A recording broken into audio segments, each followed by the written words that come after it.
We now have confirmation that conservative commentator and Turning Point USA founder Charlie Kirk has been pronounced dead after being shot while speaking today at a Utah event. Now, this was an act of political violence, and of course, we are seeing everyone across the political spectrum condemn this action. But I think the conservative response, already blaming Democrats and saying that they need to condemn this action, is outrageous. Now, I don't want to politicize this death, but I think that it is very important that we recognize it is not incumbent upon Democrats who have spoke out constantly, always, actively against political violence and have worked for the very gun reform that would have prevented this tragedy today. And it is a tragedy, no matter how you feel about Charlie Kirk and his vile political opinions. This is a tragedy. I disagree with him on everything, but that doesn't mean anyone should support political violence, but we don't. And we shouldn't be asked to condemn it because we are not the ones perpetrating it. Elected Democrats are not the ones joking about political violence. When it was Paul Pelosi being attacked in his home, the current president of the United States and his son, Don Jr., were making posts mocking him after suffering gruesome injuries. The current president of the United States made jokes about the former president of the United States being hogtied in the back of a truck. When you speak about your political enemies like they are enemies of the state, as Donald Trump has, when you say that there is an enemy from within, when you dehumanize to the point that you think your political opposition has no dignity and value as human beings, this is the outcome that we see. It is a tragedy, it is disgusting, but political violence and its condemnation should not be incumbent upon Democrats. Democrats should not be forced to condemn this because when have we not? Now, some people might disagree with that. They might think that I am immediately politicizing what has happened today and that this video is disgraceful, but I disagree. Because I think in this moment, we need to be very clear about how we stop actions like this, prevent them from happening in the future, because it's not just political violence. It's not. In Denver right now, there is an ongoing school shooting. I will have more updates on that as soon as I possibly can, but this is the state that we live in America. And we have become so numb.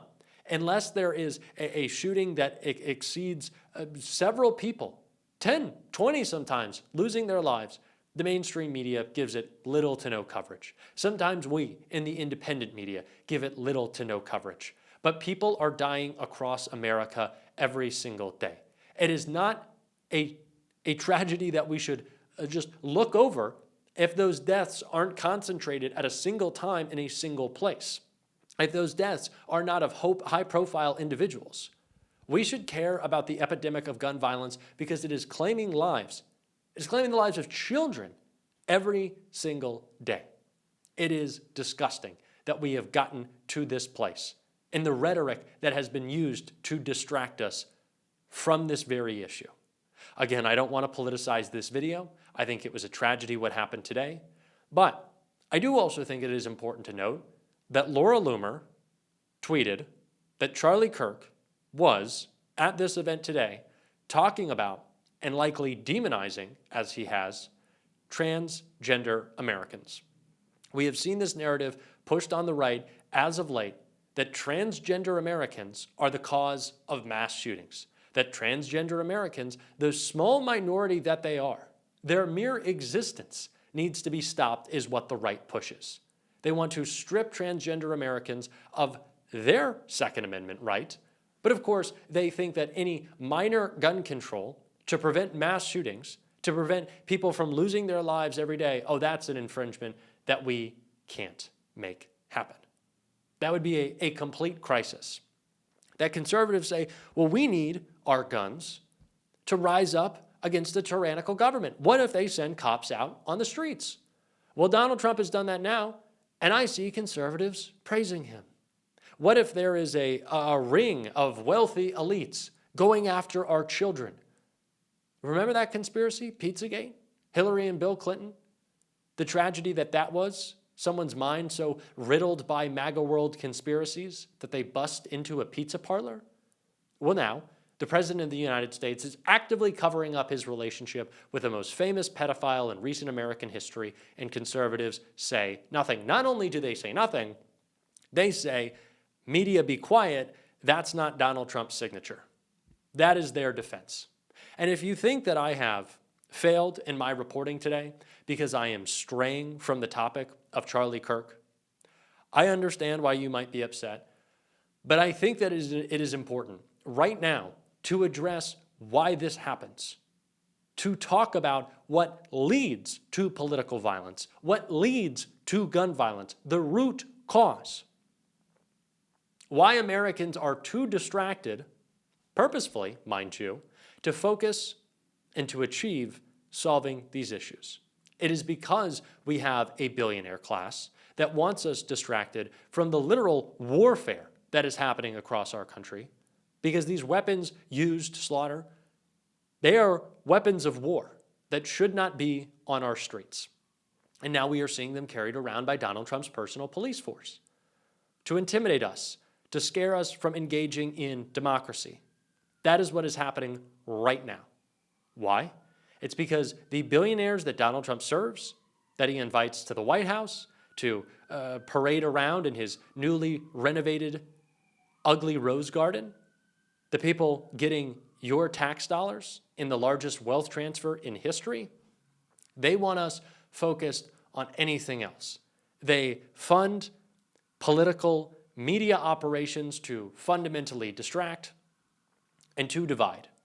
We saw James Tallarico launch his Senate candidacy yesterday, talking about the divide in our country that is not left and right, but that is top and bottom.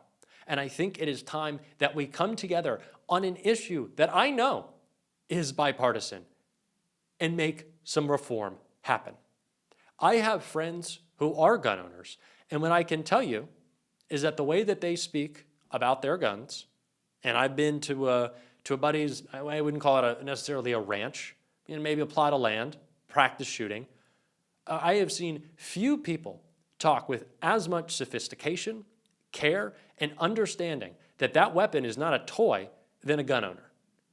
It is a lie that everyone who owns a gun in America will fight tooth and nail to stop any progress on meaningful gun reform to keep people safe. That is a lie that you are told to, one, not only not engage with those people, but two, for the billionaires and the gun lobby to think that you can't win, that you can't make meaningful change, that it's just not going to happen, that people are too dug in. But what I can tell you, those very gun owners care deeply about keeping you safe around those weapons. And there are many who would trade them in and have to keep people safe in their own home, in their own community, on the streets, across the country. This is an issue that isn't political. And the fact that we will now be talking about political violence, that we will now be talking about gun control, is important. It is an important discussion to have. And it should not be one suffocated by someone like J.D. Vance, who doesn't care about any community, mind you. He doesn't care about his own. He exploited them for his own political gain. To say that if you want to say that thoughts and prayers are not enough, because it's not. Thoughts and prayers aren't enough. Do you know how you know thoughts and prayers aren't enough? And prayer is important. Community is important. But do you know how you know it's not enough? Because what Donald Trump is about to do is send cops out on the streets. He will say this is a reason why we need to go into Chicago, why we need to go into Baltimore. And if Donald Trump really thought that thoughts and prayers were enough, if MAGA thought thoughts and prayers were enough, they wouldn't be saying, all right, let's go bust down the doors of liberals and say that you've been spilling bile, criticizing the dear leader that put us all in jeopardy. That's not true. That's not true. It is the right that has fundamentally worked to other and to dehumanize their political opponents. So if they really thought that thoughts and prayers were the answer, they wouldn't be ready to send troops out on the street, which is what Donald Trump will likely do. But I think it is important that we recognize that as important as community is, and if you are a person who holds your religion very dear, as important as prayer is to you, We have to do more to not have these conversations stifled by political actors who seek to undermine real change to protect a status quo and to protect an elite that doesn't care about us, that fundamentally does not care about us, whether you live or whether you die. That's the truth. And I think that is an important conversation to have. I think that's a conversation worth having. And again, I'll say it again. I know I might have strayed from the topic of this video, and I know some might say that I haven't given adequate care or response to the loss of life. But I think that the immediate put the mic in your face, do you condemn political violence? Do you condemn what happened today? Is an unfair thing to ask of people who nonstop advocate for this to stop in our country, who are constantly fighting for reform on an epidemic of gun violence. It's not a problem. It's not an issue. It is an epidemic. I think it is unfair to put the onus on us when Donald Trump is so pathetic that he won't get his Republican Congress that falls in line to defend his cover-up of Epstein to work to keep people safe. If Trump wanted to, tomorrow he could pass sweeping gun reform through Congress. Call up those same spineless little cowards and tell them he's going to primary them if they don't, and it would happen. But he cares nada. He cares not at all. No one on the right does. They don't. So, is any act of political violence, not that I need to qualify my statements, what I stand by, what I believe, but I'm going to anyways. And maybe I shouldn't. And if you want to comment below and tell me, Jack, I appreciated what you said. I thought you were bang on. I hope we agree on this. But I didn't like that you qualified it at the end. You don't have to because that's how you open up the video. I think that's a fine criticism. But of course we condemn political violence because we always have. But that question, do you condemn, do you condemn, do you condemn, is meant to put one more roadblock in the way of change. Put the onus on us to say that it was our fault, to allude that it is a problem with people who want their communities safer and protected and free from gun violence. And I don't believe that. I believe that we've been working and that we're going to continue to. I will continue to update this story as much as I can. I appreciate you listening, and I'll see you soon.